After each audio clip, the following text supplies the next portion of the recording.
Good afternoon, everyone tuning in to this UAD 3.6 questions answered with Freddie Mac session. I'm Hal Humphreys. This is brought to you by the Appraisal Buzz. I'm joined today by Danny Wiley and Eric Williamson, both of Freddie Mac, to answer your questions about UAD 3.6. You can put your questions in the Q&A. We will see them there. I will ask everybody in the room, and if you're watching this on a YouTube channel, keep your comments civil. Everybody's pretty stressed out about UAD 3.6. I totally understand that. But keep your comments civil. These guys are here to help us as appraisers understand what UAD 3.6 means for us moving forward. Danny, I warned you I was going to do this. I had a conversation with an appraiser here in Nashville this morning who said, I'm going to call on this. They're not going to be ready on the November 2nd deadline. What is the word about November 2 and the deadline? Are we going to push it into the future? We are marching toward November 2nd, Hal. I had a conversation with an appraiser in Nashville this morning myself, and had the same question, same answer. Right now, we are marching to November 2nd. Okay, good. So for those of you out there saying they're going to push the deadline, get ready. I've spoken with folks over at Fannie Mae. I've spoken with folks here at Freddie Mac, and the word I'm getting across the board is we will stick to the November 2 deadline. And until I hear otherwise, I'm planning on getting myself ready. Eric, why are the GSEs doing this? That's a great question. Thank you for leading with that one. I think it's easy right now at a time where we're all busy and trying to figure out what UAD 3.6 means for me individually as an appraiser and means for my business. It's easy to get caught up in this idea that UAD 3.6 is something that is being done to me instead of something that is being done for me. So UAD 3.6 really started a number of years back. We had a lot of complaints in the industry, complaints about high revision rates, issues with consistency or inconsistency in appraisal reports. I'll give a good example here. If you think about like an external factor impacting a property, you have in the site section on the 1004 or Form 70, a question there that asks you if there are any adverse external influences impacting the property. And everybody says no, because they just know if I say yes, it's going to be a problem. I'm going to have a revision. I'm going to get questions from the lender. So they say no. And then you go over to the sales comparison grid, and then maybe you put in one of the lines in the sales comparison grid that the subject property backs up to a high tension power line stanchion. Maybe you don't.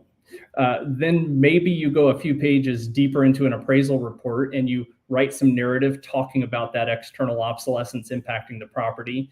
And then you go a few more pages deeper into an appraisal report, and then you find photographs showing evidence of that externality. And so you're trying to reconcile all of these different data points throughout this really long appraisal report. And of course, it leads to questions, it leads to revisions, clarifications. So UAD 3.6 really kind of started because of these issues in the industry. And we saw an opportunity to put together a data standard that would make things more succinct, more clear for the end user, also more clear for the appraiser to be able to properly identify things that impact value and marketability, and to help guide you through the analysis and the discussion of those factors. So really it was a response to the industry and something done in partnership with appraisers, with lenders, with appraisal management companies to try to solve some of those pain points in the industry. Danny, anything to add to that? I know there's an article going around right now about how this is going to make all the appraisal reports longer. I'll share a little story. I was looking at a UAD 2.6 appraisal report yesterday. I've now looked at thousands of 3.6 reports, and I just tell you, I hate to go back and look at a 2.6 report right now. The report I opened yesterday is 56 pages long. A 1004. 56 pages. The old style. The old style. And 4 places on page 1 it said see attached comments. And I'm like, can you give me a clue? Which of these 56 pages would I go to find this comment relative to this section, right? So that's one of the major changes and shifts with 3.6, right? Just think about, Eric gave an example of somebody where it's confusing or whatever, but even if you're doing it well, your site comment there, it says see attached comments. So then 5-10 pages back, there's some narrative that talks about this property backs up to high tension power lines and whatever the effect of that is. And then maybe another 5 or 10 pages, there's a photo of that. And then what 3.6 does is it brings all that right into the main body of the report where the issue is noted, the commentary is there, and the photo is there all in one place, right? I have a friend that talks about, he has friends that have pets, and he says the pets are, his friend is smell blind to his own pets because he's been around them so long. And he says the appraisers are the same way. We're smell blind to how bad the current reporting is because we've used it for so long and we're just used to it, right? And I have one more example. Imagine if you went to Zillow, you're looking to rent or buy a property, and all you had was words. And then if you wanted to see a picture of that property, it said, click one of these 15 buttons and maybe you'll see a picture. That's what it's like to read the UAD 2.6 appraisal report. I've got a comment here in the in the thread saying, I love reviewing 3.6 reports. Consistency is wonderful. Here's the thing, to my way of thinking, as an appraiser, when I'm doing reports and submitting them, it's oftentimes the people I'm dealing with at an AMC or a lender or a client, they understand how to read the report. It's the end user, the consumer that is trying to read a form that is, you've got neighborhood, has some neighborhood characteristics that talk about built up growth, rapid, stable, slow. And then you've got some housing price ranges on here. And then on page 2, on the top 2 lines, there's some other housing price ranges. It's really hard to explain that to a consumer. And I spend a lot of time talking to them, and this cleans all of that up. That's a fantastic point, Hal. Last night, I had a conversation with an appraiser friend of mine in Colorado, and he recently refinanced his home with his significant other. And obviously, he's an appraiser. He's used to reading the forms. He knows what to expect. But as his significant other got a copy of that appraisal report and started reading it and trying to understand, she was just confused and frustrated. And it was really an eye-opener for him to think about the fact that, the appraisal report should be written for your intended user. And also in the current day and age, it ends up in the hands of a consumer. And so obviously underwriters are trained to read the legacy forms. They're able to find key information. Oftentimes, we already talked about an example where they struggle to find that critical information. But for a consumer to pick up the report, to not know the vernacular, to not understand the layout, or be able to piece together the reasoning and the logic, it makes a lot of sense to us as appraisers because we've done it for so long.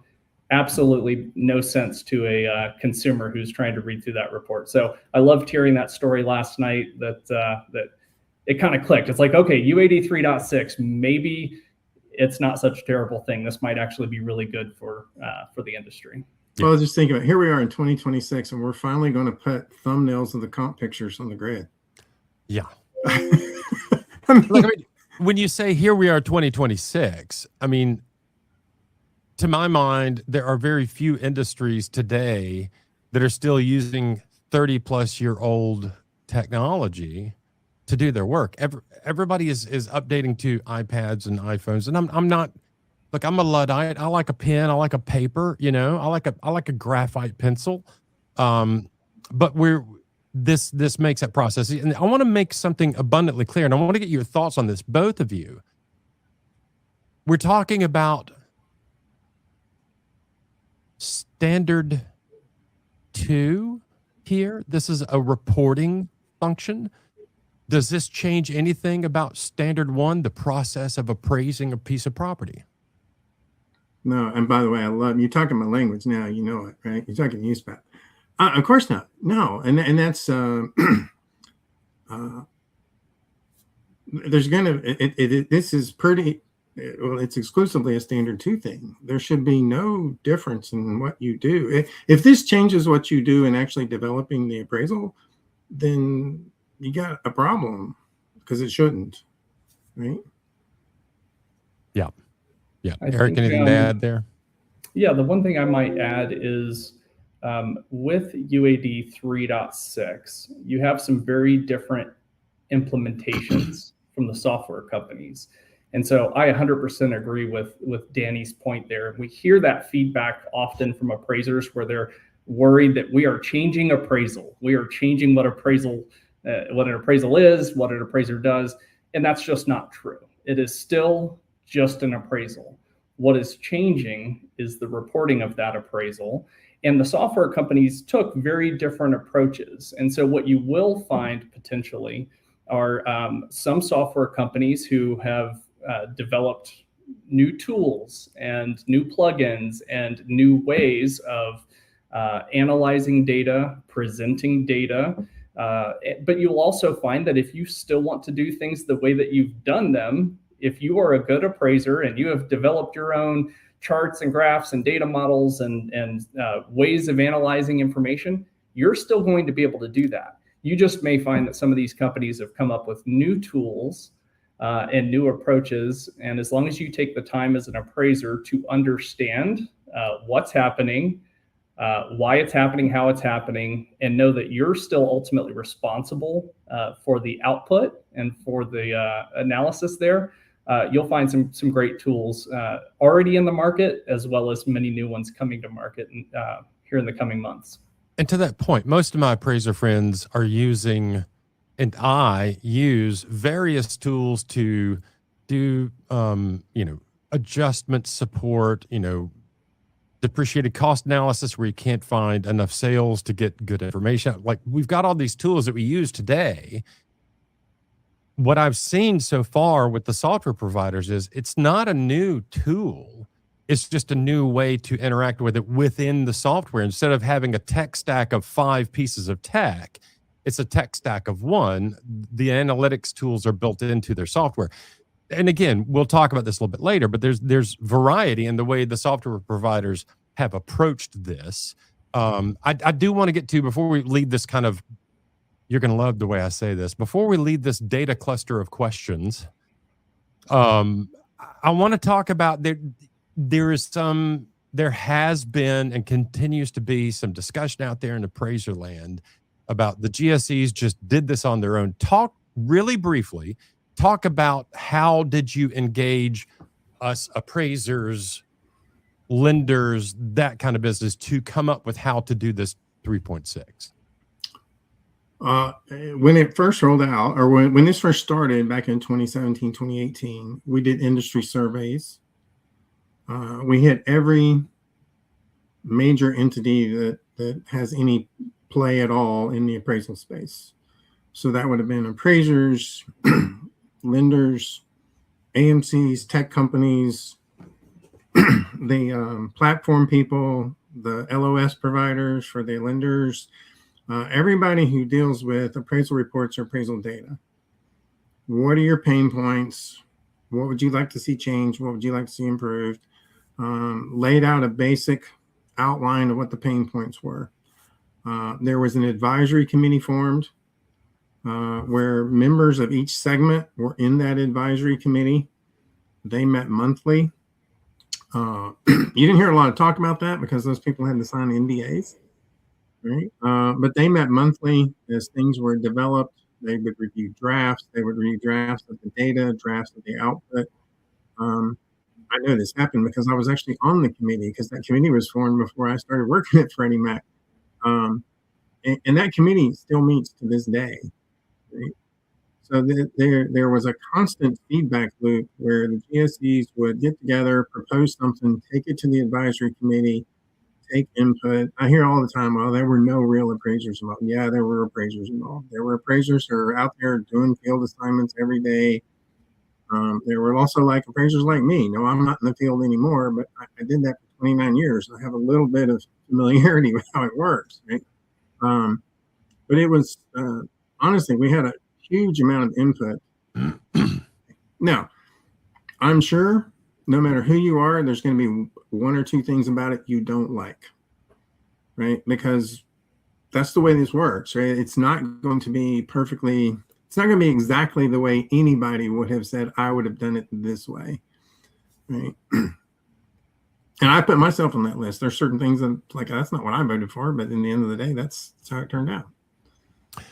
Okay.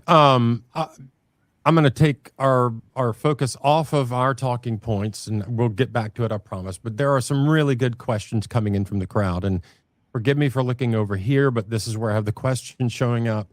I want to make sure I get these right. There have been probably 3 or 4 questions asked so far about room counts, and there's some lenders asking their appraisers to provide a room count for above grade and for below grade. Talk to us about that, why it is the way it is, and what it means for us as appraisers. I'm curious about this as well. Eric, I guess it is a fundamental shift. There are some things that do shift fundamentally. Room count and how we handle that is different. So is square footage in general, right? And they kind of go hand in hand. You won't see the term gross living area, GLA. It's been our term for years. And in UAD 2.6, we had gross living area and above grade room count. Right? The focus now is on reporting level by level. So each level is reported separately and independently, and the basement is a level, right? So for each level will be the finished square footage, the unfinished square footage, the non-standard area, if there is any, and the room count on that particular level. So that's reported level by level, and then it gets rolled up for a total count. Okay. How would you suggest appraisers address it when they get a call from a client saying, hey, I need this broken out, and it's not broken out? I'm not sure I quite understand the question. So I mean, you have to report the square footage and the room count by level. And if you're not doing that, now I will say this, that is something new. And if it's your first one, I can see where somebody's not doing that, but that is an absolute requirement in the 3.6 is that the room count has to be broken out level by level. Okay. And the questions, the conversations I've had with appraisers who have dealt with this is they're seeing all of the rooms lumped in one spot and there's no breakdown level by level. Oh, yeah. So in the grid, it just says rooms, bedrooms, and bathrooms. It's all in one level. That's right. And if you want to make a distinction there, then, you know, what if a basement level bathroom is different than an above grade level bathroom, right? You can do that within that adjustment itself, or you can make that, you know, some might argue that's a functional difference. And so you can note it. So if you want to distinguish between the value of above grade bathroom or bedroom versus a below grade, there's sort of 2 approaches to that. Same as you've done before. You can make the same adjustment on each level. You can build it into the adjustment, or you can handle it under a functional obsolescence. Okay. Eric, anything to add to those questions? No, I think Danny, you covered that well. That question has just recently been floating around a little bit. I think about the having the aggregation of bedroom bathroom counts as a single line item, and you know, I think we've heard some differing opinions between whether, you know, you treat that as a functional issue, and so you can kind of do a consistent adjustment on the one line item and then deduct for a functional issue further down in the grid, or just using your separate adjustment amounts and aggregating those into the same line item. Both, I think, are going to be acceptable at this point. And definitely hearing some different opinions, even internally, as we kind of talk about that from, you know, different appraisers think about that a little bit differently. Okay. There's a comment, I think, from the crowd. I wouldn't call this a question, but I do think it's worth addressing. I have an idea who this may be, but Timothy A says the consumer is rarely the intended user. They are simply an end user. It should not be the appraiser's concern if they cannot understand the report when the intended use is for the lender. While on one level, I agree with that. On another level, what I'm going to say is, they're going to get a copy of the report. And if they start asking questions, their lender is going to start asking questions, which means I've got to start answering questions. Yeah. Any thoughts on that, guys? Well, I mean, we try to make the report more readable for everybody. Right. One of my old jokes right now is if you look at a current UAD 2.6 and you look at the view, I'm like, is that the view or is that something that my teenagers are texting to each other? B:A. I don't know what that means, right? So we've tried to get away from the abbreviations and the acronyms to more plain English enumerations, right? And I agree from a USPAP perspective, our only obligation is to the intended user. But as somebody who was owner of an appraisal business for over 2 decades, I understand that letter prevention or inquiry prevention is good for business, regardless of who that inquiry comes from. The more you can explain it, the better, right? Yeah. And there's a lot of, the data fields. A couple things to understand. It's not like a form. There's data fields built in there that are totally optional. I know some people are weirding out about what the volume of the area and the window square footage surface area of the window. That's right. Yeah. Some of this was placed in the data set as future proofing. I honestly see a day where every appraiser scans a home, right, with a mobile device, and all that stuff just populates automatically. And it's not like I don't see anybody asking you to do that right now. Those fields are in there for future use, right? Yeah. There's also some fields, the door height and the location of heating systems. Those are kind of proxies for us that we're going to use to look at some climate risk things. Yeah. Right. If you're in a flood prone area, the height of that door and where the HVAC system is, those are important risk factors for us. Right. Yeah. And remember, that's what an appraisal report is for a lender. It's a risk tool. Yeah. And I have to say, I'm personally very upset with you guys for including the door height piece, because I get attacked for teaching the door height piece, and I wish you hadn't, but I get it. I totally understand it. And it's not a difficult calculation to make. I mean, I had an appraiser in a class a couple of months ago said, what do I do if there's snow on the ground? I'm like, seriously? But at the end of the day, I mean, worst case scenario, you can count the steps, multiply by 7.5, divide by 12. You've got an estimate of the door height above the grade. But to a lot of appraisers, it feels like we're being asked to do a lot of new things. I don't think realistically we're being asked to do a lot of new things. There are some additional things that are available to us and some things that are asking additional. I think how much new kind of depends on how you were trained and what you're doing now. Right.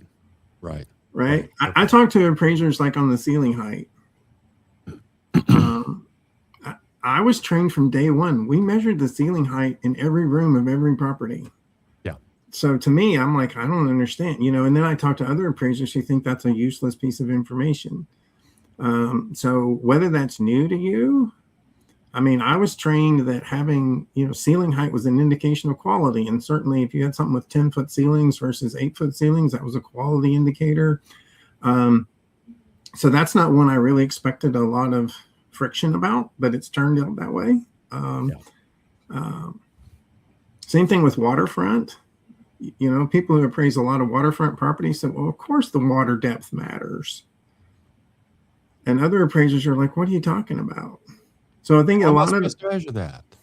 Yeah. So going back to the way you were trained, and Eric, you said something earlier about being trained to just click no on the external, influences thing. My father was an appraiser on the neighborhood section. He taught me where it says growth, rapid, stable, slow. He said, always select stable. Otherwise they're going to ask you a question. Right. There are some parts about the 1004 form that kind of encourage bad behavior. I'm thinking specifically of highest to best use. Highest to best use on the form, on the 1004 form says, Is it this? Yes, no. If no, please explain. That's it. That's right. So, A lot of opportunity to hide there. All right. So moving on to our next cluster of questions. I'm an appraiser out here. I've taken the education. I've studied my software. I've taken a class or some training from a software provider. I've measured my own house. I've appraised my own house, my next door neighbor's house, all that stuff. And I literally had this conversation this morning. None of my lenders are calling and asking for it. I'm trying to get a 3.6 order. How do I get started? I think we have a little different takes on that. So Eric, why don't you go first? So if we're answering it from the perspective that you have already done everything and you know what you're doing and you're ready to go, I would encourage appraisers to very proactively reach out to their clients. Go straight to your AMCs, go straight to your lenders if you're working with direct engagement lenders. Let them know that you are ready and able to take these assignments. I think it's a great opportunity to try to even build some extra business. I know appraisers are slow in a lot of markets. And, if you're the person raising your hand and saying, hey, I'm willing to give me 5, give me 10, get me started. I'm willing to help you get up and running in this market. You may have an opportunity to actually snag multiples of orders in a short amount of time. Lenders know that the November 2nd date is rapidly approaching. And just, we haven't talked about this in this webinar, but that November 2nd date really is more like an October 1st date from a lender perspective, right? Because the November 2nd deadline, lenders cannot submit a 2.6 legacy appraisal report to UCDP beginning November 2nd. If it's the first time submission, it has to be in the 3.6 format on November 2nd. So that means they want to, their deadline really is in October because they have to clear their pipeline. If you have that appraisal order that comes over and then the borrower delays the scheduling and then the appraiser gets sick or goes on vacation and now you're delayed getting the report turned in and the lender being able to submit to UCDP prior to November 2nd, that would be a problem. So lenders have to clear those pipelines. So you have this opportunity right now, I think, over the next few weeks to proactively reach out, tell them you are ready to go and try to pick up some of those orders. And I think the benefit to you in doing that is repetition. It is repetition. Again, like what we said earlier, we are not changing appraisal. UAD 3.6 did not change appraisal. It's really your software that is changing. And so even if you think about it like this, if whatever software you use today for UAD 2.6, if suddenly that company went out of business today and you had no choice but to go to one of the competitors and start doing 2.6 appraisals using a different software, it's going to be painful. It's going to take you a little extra time. You're not going to have the same workflow, the exact same tools. You're going to have to go configure things all over again. You may have to update MLS downloads and things like that.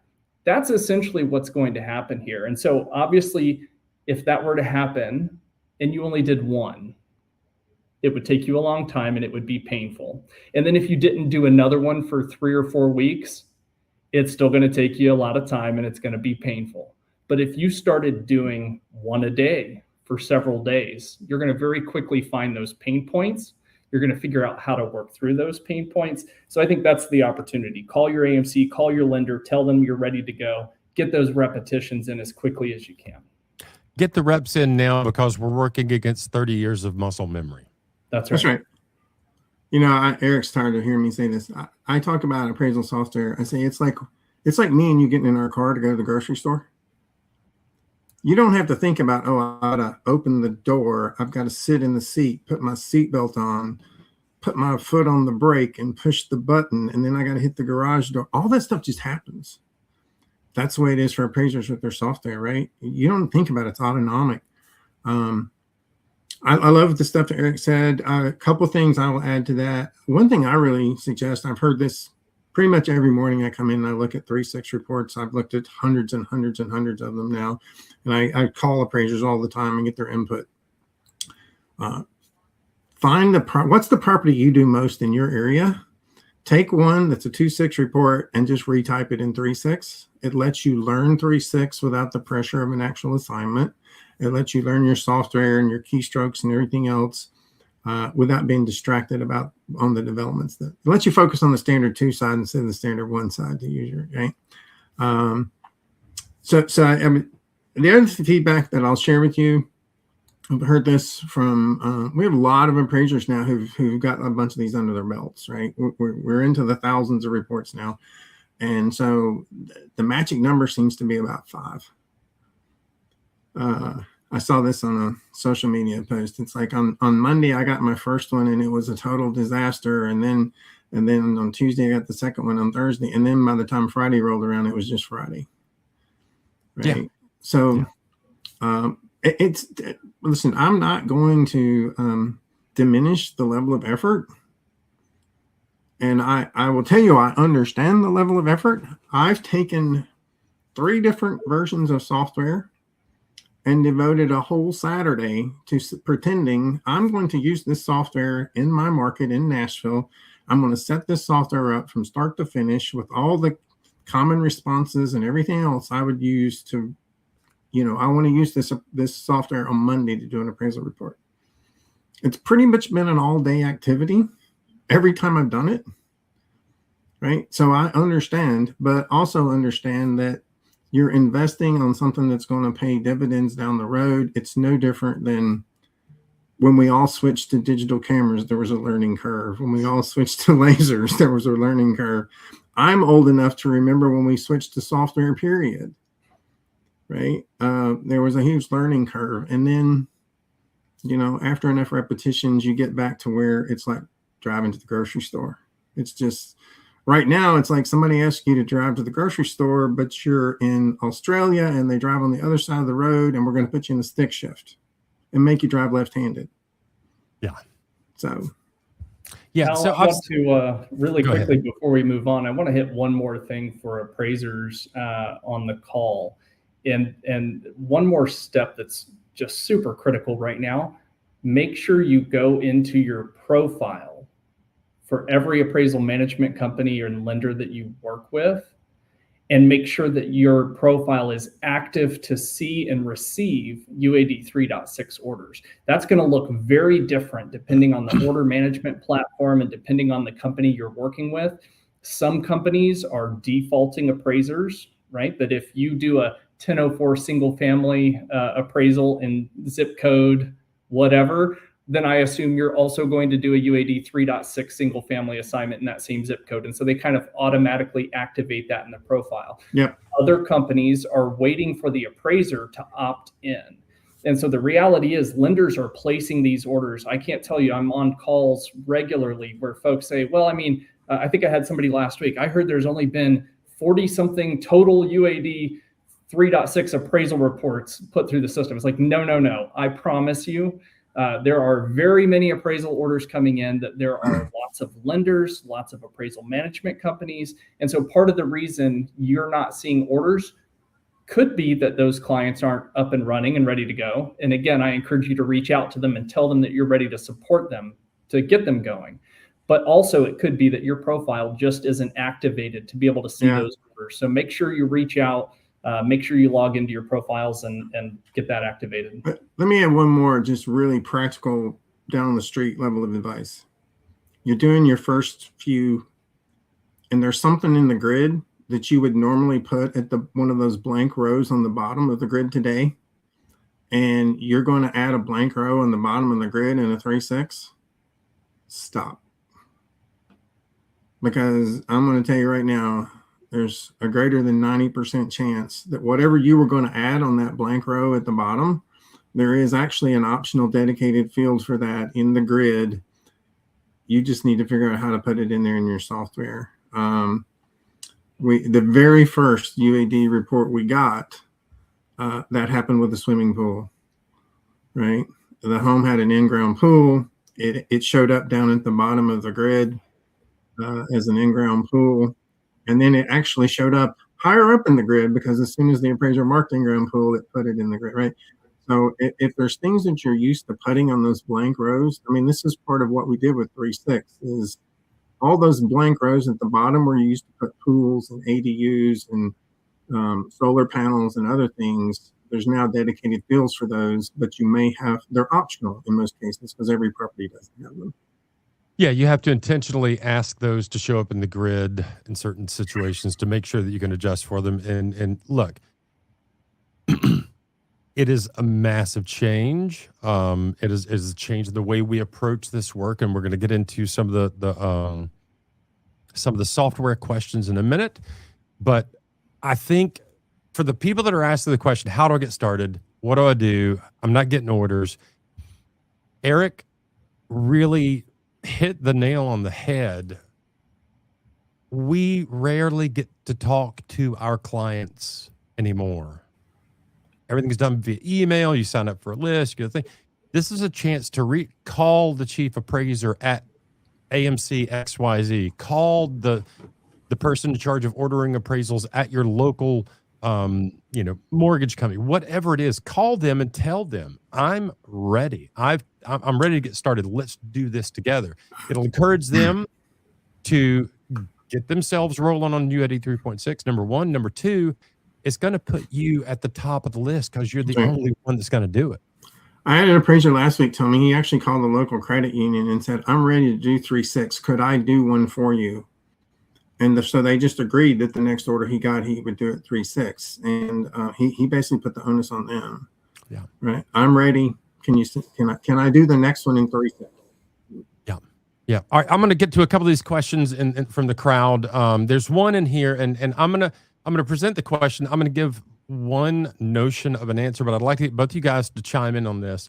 Can you please link a tutorial of a step-by-step guide of how to properly fill out the new UAD 3.6 form? I think a lot of appraisers need to see an example of how it is done. My first pass is two-part. Number one, get with your software provider. See how the new report builder works. Number two, the GSEs have provided sample reports. Look at those. They're on the websites. We've got a sheet that we're supplying to everybody with some resources on it. Danny, I want your take on this question first. Yeah, I would send you the samples just like you did. And then you can see sample completed reports. We can't give you step-by-step because every software, we got 9 verified and we got 3 more in process right now, Eric, at least? We have even more than that, Danny. Even more than that, yeah. To 24 total companies that will be moving through the system. Yeah. Oh, wow. Yeah. So, and this is not like current UAD. Current UAD, here's the form, fill it out. It's all form filler.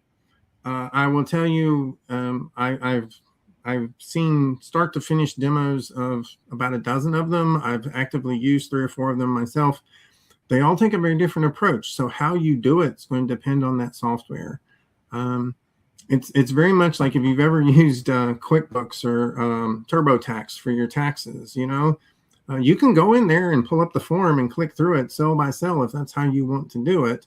Or you can take an interview approach or, and the software companies have all they're all somewhere on that scale, right?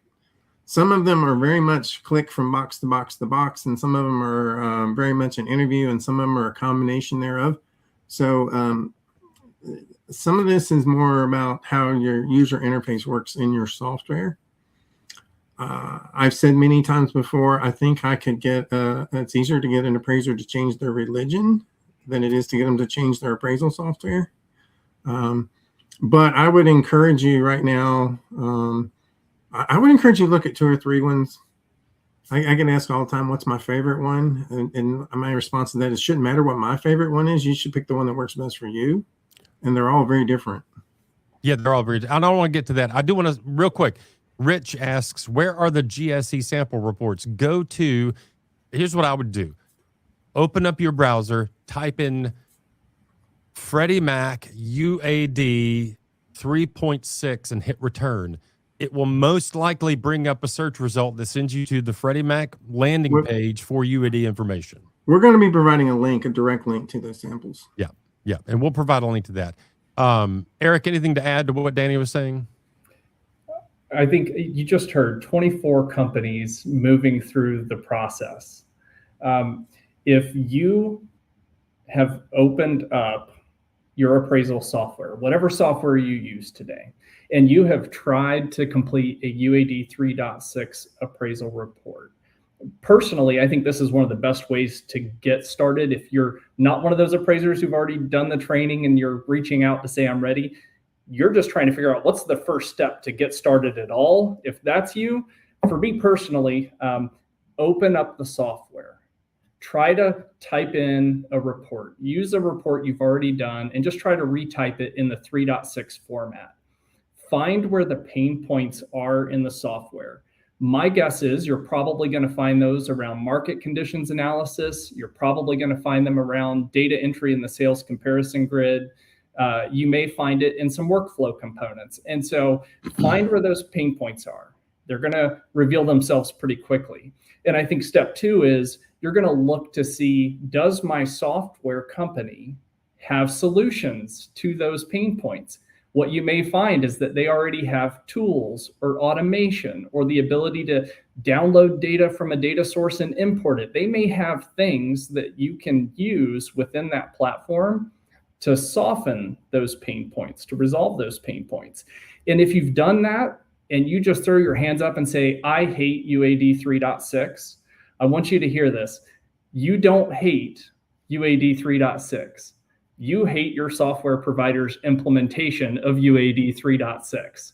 UAD 3.6 is a data standard, and the way that these companies have implemented it, it is vastly different from company to company. And you're going to find that things are going to continue to change and to improve with companies that are already in production.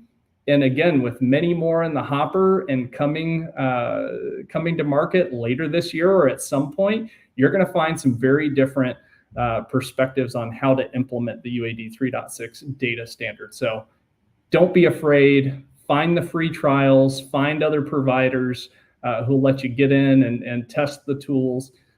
Just about, I think every software provider at this point has hands-on tutorials. They're doing road shows.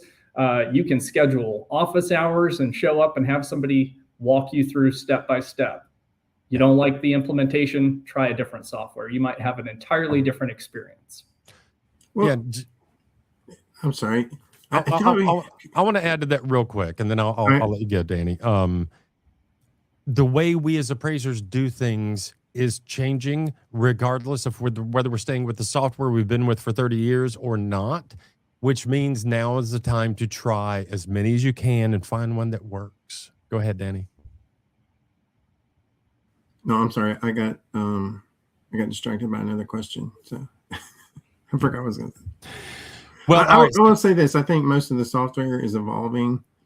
They wanted to get a product out that could technically produce a report. I think right now we have very much the base model, right? And we don't have feature parity with most.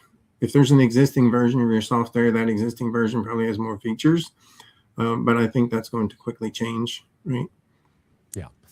And guys, tell me if I'm wrong on this, but from an appraiser perspective, what I've been telling people is judge the credibility of the witness. If they've been producing on schedule and they've been adding features on schedule that work the way they intend them to work, those kind of things. If they've got a product that is working and they say, we're going to add this to it on this date, pay attention to the ones that have followed through and the ones who have not, the ones who are doing the things they say they're going to do and the ones who don't. These are the things you have to think about as you're, looking at these various software providers. And to be fair, there are a lot of questions in here that are software specific. And since neither Danny, Eric, nor I work for the software providers, we cannot answer the software specific questions, but the software providers can, and they will. They are gladly taking your calls right now to walk you through those processes. There's a question in the thread here that I want to get before you guys. And Will 3.6 level the playing field? In other words, will appraisers who produce high-quality, credible reports be nerfed into producing reports similar to their less quality-driven appraiser peers? And my wording stinks, sorry. If my wording stinks, sorry.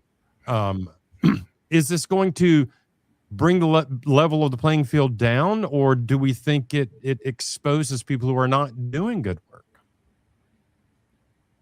I think it's the latter of the two, Hal, and I'll use the example. Danny mentioned waterfront property earlier. I cut my teeth as an appraiser in Broward County and Palm Beach County, Florida. I started as a trainee in waterfront, oceanfront, deep water canals, because that's where my supervisory appraiser was constant. Her work was concentrated, and so I think water frontage is one of those great examples where UAD 2.6 appraisers can go to the lowest common denominator. You can just put a generic canal view reference or location reference. You have inconsistency in the narrative, in the analysis, and what's being communicated. In UAD 3.6, it actually raises the standard because you get into things that every appraiser who's working on deep water canals should be concerned about. Front footage, should be concerned about is it navigable water, should be concerned about do you have fixed bridges or no fixed bridge access to major waterways. All of these kind of factors that are critical to understanding value and marketability for water frontage. You actually raise the expectation and you raise appraisers to a new standard, because when you start to put fields that call out those things and requirements to communicate on those things, now the deficiencies in your analysis, the deficiencies in your communication start to become more apparent. So I think the opportunity there is actually to raise the caliber of analysis, to raise the caliber of our profession and the work that we're doing, and as opposed to dragging people down. Okay. Yeah, I agree with a lot of that. I was scrolling through the questions. One of the questions was, "What's in it for us?" You talk about what's in it for you. What's in it for us? A lot of this is what's in it for you. How many times? I'm going to ask everybody on the call. Just raise your hand. I know I can't see you all. How many times have you ever gotten a QC request or a follow-up from a lender that says, "Please comment on X," and your response that you want is, you want to say, "Read the report. It's in there." Right? I want to add some extra words to what you just said, but yes, yeah, I know. Yeah, right. Yeah. It's the RT something. OFR. Yeah. Right. And I get it, but some of that is the basic design we're working with here. Yeah. Right. I'm the reviewer. I tell you, I'm not kidding at all. It just pains me now to go back of course, I'm still looking at 2.6 reports too, and I hate them. Compared because I'm so used now to 3.6, and I don't have to worry. I'll give you an example. My AQM team earlier this year, we did a study on how well appraisers were responding to the requirement to support market conditions.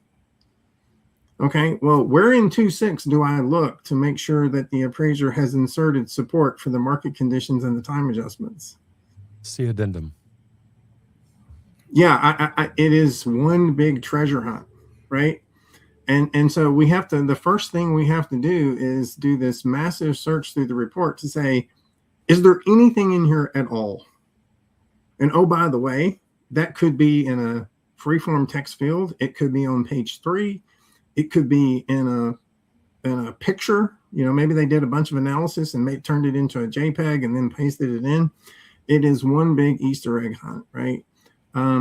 So I truly believe that we're going to see dramatic reduction in those revisions, particularly the ones that are revisions just because somebody couldn't find your comment.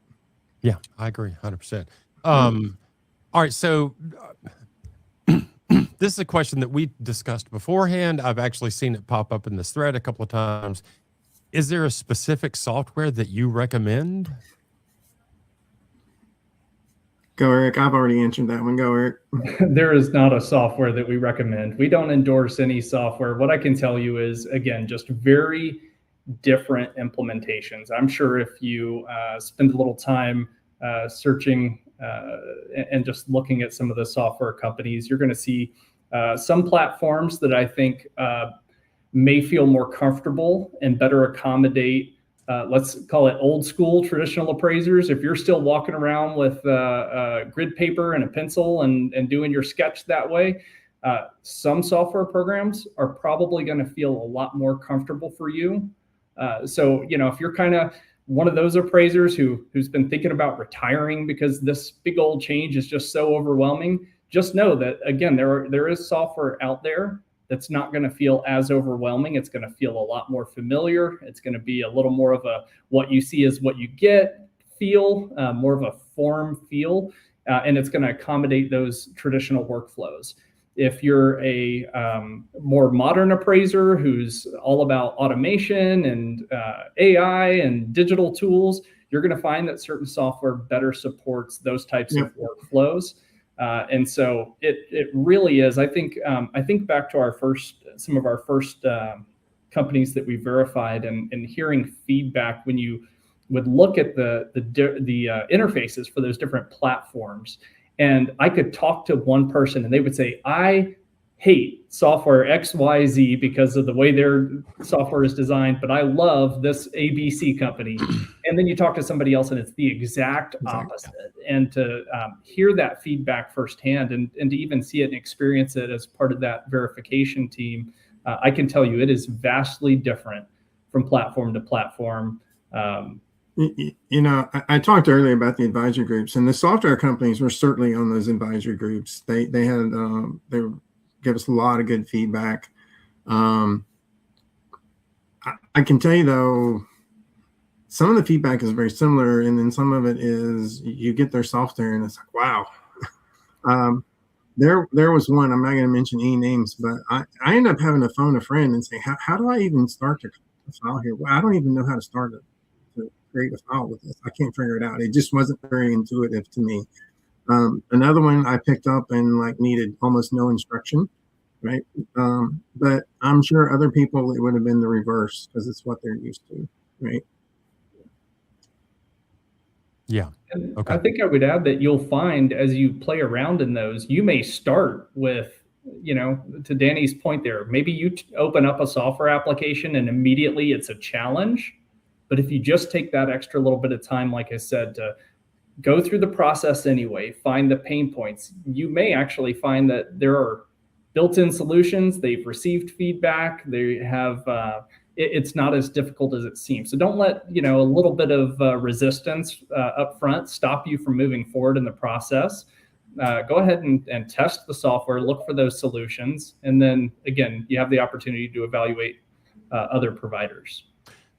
And I think it's worth noting one more time, just to kind of draw a bright line around it. Verification for a software provider means they have met the minimum viable product to deliver what Fannie Mae and Freddie Mac need. It does not mean they've got all the bells and whistles included yet. Am I right about that, Danny? Yeah, verified means they can produce the XML and the report. That's what we verify. Okay. Right. We have 15 exemplars that they have to go through one by one and show us that they can produce an XML file that meets the standard for those 15. And then the PDF output has to be formatted correctly. We're not verifying features. We're verifying compliance with the UAD spec. We're not verifying user satisfaction. Now, having said that, we do provide, if they ask us, we will provide, we generally, we don't always offer this, but if they ask us directly, we will, because we've got a lot of people involved in this who've been appraisers for a long time. And if they ask us, we will give them our views on things they might do to improve the software. But that's not what's being verified. And for our listeners out there, I have spent a lot of time talking to the verified software providers and some of the ones that have yet to be verified. And I've literally watched them on the phone with practicing appraisers having an issue, and code changes either on the fly or within 15 hours based on what the appraiser told them I'm having a struggle with. So Yeah. if you're having troubles with something, bring it up to your software provider. They will take the call. I promise you right now, they're going to take the call. They're crazy busy, but they're going to take the call. They will call you back. Yeah. Can I speak up on a little bit on the, because look, we posted the specs 3 years ago, and there's been a lot of time to work on this, but think how complicated this is. We basically took a dozen different appraisal reports and blended them all into one data set with all these rules about when to show this data and when to show that data. It's not probably as straightforward and easy as an appraiser in the field might think. There's a lot of complicated what if statements and the getting the right formatting, and this is conditionally displayed, and this is always displayed, and you're trying to get that done for a dozen different existing forms in one data set. Wasn't a small problem they had to crack. Yeah. You guys have both been involved in verifying the softwares. Any anecdotes on the process of evaluating these softwares? Any stories you'd like to share with the crowd about how that has played out?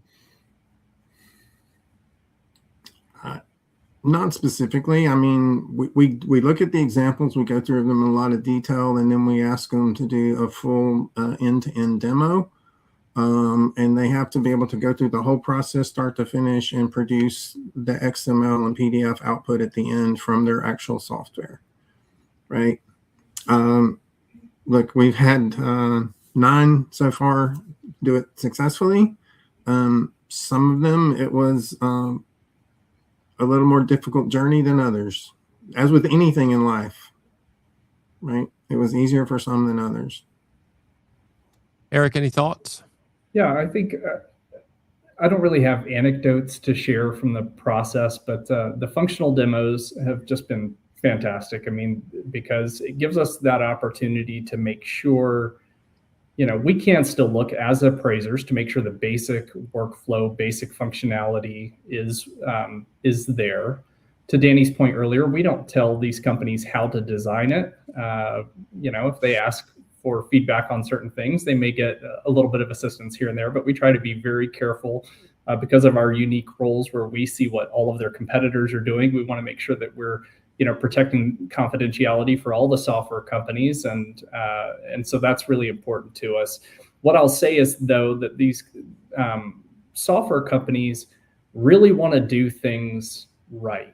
I think what we've seen is even when there have been struggles or challenges, when a product first hits the market, they have been responsive.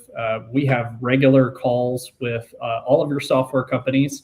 I work very closely with them on a weekly basis to understand any issues that may come up, feedback that they're receiving, and we do our best to try to stay engaged and help get things resolved as quickly as possible. So, I think I would encourage you too, as you think about Hal's feedback, to call your software company if you're having problems. I agree, don't spin your wheels indefinitely. If you see something that doesn't make sense, if you're getting feedback from a lender or errors from the UAD compliance API that you don't understand, that's probably a good time to call your help desk. But I think maybe for any of the software companies who might be on the call, this little favor for you, hopefully. So what I'll say is, remember too that the entire industry is going through this adoption process at the same time. And so just be thoughtful about the calls that you are making to your support desk. Remember to kind of separate basic learning and education type calls from technical issues or troubleshooting issues related to live production deals. For example, you'll find that the software companies generally have very good training materials on their websites. They have lots of webinars that are available on various social media platforms and websites. So, if you just have a question because you're curious, maybe do a little extra research. But if you've got an issue, a technical issue, call that help desk, get the support you need. Yeah, and we're brushing right up against the end of the hour. I do want to take just a moment to acknowledge a comment that was up here for a minute, and I can't find it anymore. But the gist of it was, we don't play. Saw that. It takes us a day to look at each software. If I came across as diminishing the amount of time that we as appraisers are going to have to spend to decide what software to use, I apologize. Seriously. I think of a lot of things in terms of a field of play and where we operate in our various roles. When I use the word play with the software, I'm literally meaning get your hands on the tool and figure out what works for you. And I acknowledge, and I think both of these guys acknowledge, that there is an onus on us as appraisers to adapt ourselves to a system that we didn't ask for specifically. We all understand that, but whether I ask for it or not, it's happening. And I can be mad, but regardless of whether I'm mad or not, I've still got to earn a living. And part of that is going to be getting myself ready for UAD 3.6. So again, I apologize if I came off as flippant about that. I am in no way flippant about that. There's a lot of work we all have to do. I mean, that's why I took some time and actually sat down with 3 of them and went through to get it set up. I want a real appreciation. How long does it take? It's an investment. But you got to look at it that way, guys. This is investment in your business. And if you've not looked at other software now, if all you've done is stick with whoever you had before, you're doing yourself a disservice, right? There's a lot of choices out there, and whichever one you pick, and I know appraisers, whichever one you pick, you're going to stick with. Make sure you're picking the right one, right? Yeah. I mean, this is kind of like getting married. That's the way it is for appraisers, except I think people get divorced way easier than they switch appraisal software. The entire process of our offices are built around the software that we use. Yeah. Right. It's not a big thing. There was one other question from the field that said, will the software providers be at Valuation Expo to answer questions? Yes, they will. Come join us at Val Expo. I get the chance to push Val Expo this one last time. You can come get hands-on training at Val Expo. You've seen the ad flap in front of you there. We'd love to see you there. We're gonna get our poll in, Hal. Do we have any polls up there, Jim, that we can post to the crowd? The polls are going. So the first question was, are you ready? Yes or no? And then we have follow-up questions for the people that said no, and follow-up question for the people that said yes. Awesome. Okay. And I'll say this: anybody that's out there, if you're still struggling, if you have any questions, you want to follow up, I think you could probably get my email address with one quick Google search. I'm happy to spend time. I'm pretty well known. I talk to appraisers almost every day, not quite every day. But anybody who's struggling, whatever, reach out. We'll do what we can to try to help you. All right. So real quick, before we drop off, if somebody has a question for Freddie Mac, what is the easiest way for them to pose a question to you guys and your team? We have a UAD mailbox, UAD@FreddieMac.com. Okay. That's a good general mailbox. Again, if people want to hit the old Google machine, I talk to appraisers a lot. So, I work this job, but if you call me during regular business hours and I'm not in a meeting or something, I'll get back to you. If you email me, I will. If you email me and you're an appraiser, I'll probably get back to you faster than I will another Freddie Mac person, to be honest. So. All right, gentlemen, thank you so much for taking the time to be here with us. Folks in the room, thank you for being here. We really appreciate you attending.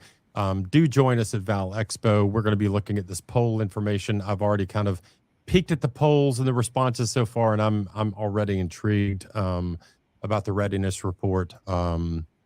I will say, just off the top of my head, the biggest thing keeping you from getting ready is learning the new software. So again, get out there and play with the different options.